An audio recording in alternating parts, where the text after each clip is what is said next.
What are the major costs involved when you're buying a property, and what do you need to have saved up? This is what I'm going to cover in this video. My name is Harman Chahal and I'm with REMAX Realty. Let's talk about the major costs. I'm going to break it down into two parts. First one, when you're finalizing the property up to the down payment. The second one will be completion and the closing costs. First up will be an appraisal. It'll be around $300 to $450 depending on the property. Sometimes your bank or your mortgage broker will actually cover this cost, so please talk to them about it. Second one is an inspection, if you have put that as one of your subjects. An inspection will range from $400 to $600 on most properties depending on their size. It can be over $1,000 too if you're buying a really big house, and depending on who you pick. Once you're satisfied with the property, you're going to pay a deposit. There is no set amount, but typically it's 5% off the purchase price. So if you're buying an $800,000 property, 5% of $800,000, have $40,000 ready at the time of subject removal. Now we're moving on to completion and the closing time. First biggest cost you'll see is the down payment. Depending on what your down payment is set to, this is the time to have your down payment ready. Please note, the deposit is also part of your down payment. So if your down payment is 20% and you've already paid 5% in deposit, now you should have the other 15% ready. Second major cost you'll see is the property transfer tax. Property transfer tax is 1% on the first $200,000 and 2% on the rest of the sale price up to $2 million.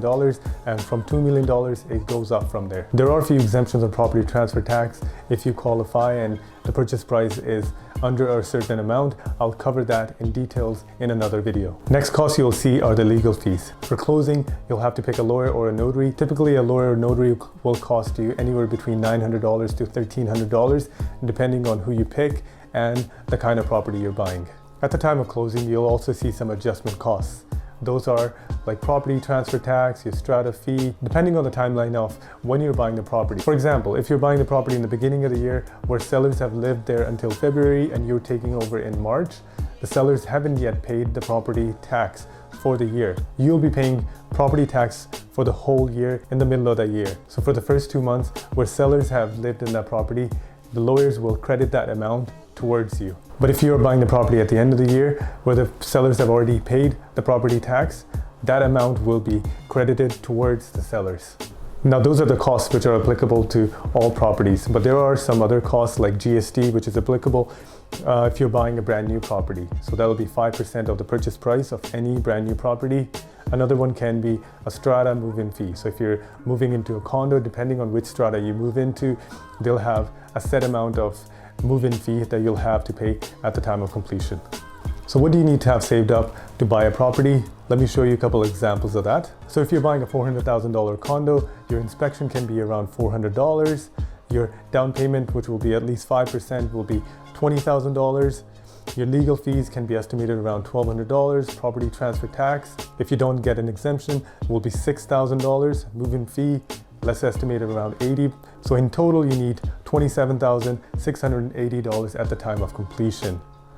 But if you qualify for the exemption, if you're not paying the $6,000, then you need $21,680.